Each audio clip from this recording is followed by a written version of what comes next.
আওয়ামী লীগ কোন রাজনৈতিক দল নয়, আওয়ামী লীগ সন্ত্রাসী সংগঠন। আওয়ামী লীগ বাংলাদেশের স্বাধীনতা সার্বভৌমত্বের জন্য বাংলাদেশের দিল্লির এজেন্ডা বাস্তবায়নকারী দলের নাম হল খুনি হাসিনার দল আওয়ামী লীগ।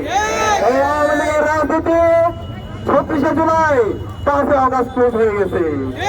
এই আওয়ামী লীগের দালালদের, খুনি হাসিনার দালালদের যেখানে পাওয়া যাবে সেখানে প্রতিরোধ গড়ে তুলতে হবে। আমরা আজকে 1.5 বছর পরে খুনি হাসিনা এবং তার দূষণের বিচারের দাবিতে আমাদেরকে রাস্তায় নামতে হচ্ছে। আজকে শহীদদের রক্তের উপর যে অন্তর্বর্তীকালীন সরকার গঠিত হয়েছে, তারা গত 1.5 বছরে কি করছে আমরা আজকে জানতে চাই।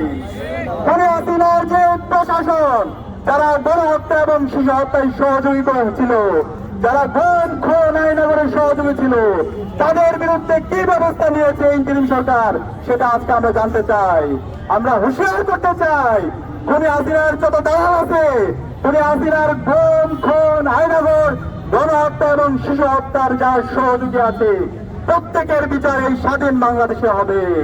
তাদেরকে যেখানে পাওয়া যাবে, বাংলাদেশের মুক্তিকামী ছাত্র জনতা, সকল রাজনৈতিক দল, ছাত্র সংগঠনকে আমি অনুরোধ করবো, খুনি হাসিনার দূষণদের যেখানে পাওয়া যাবে সেখানে প্রতিরোধ করে তুলতে হবে, এদেরকে ধরে থানায় দিতে হবে।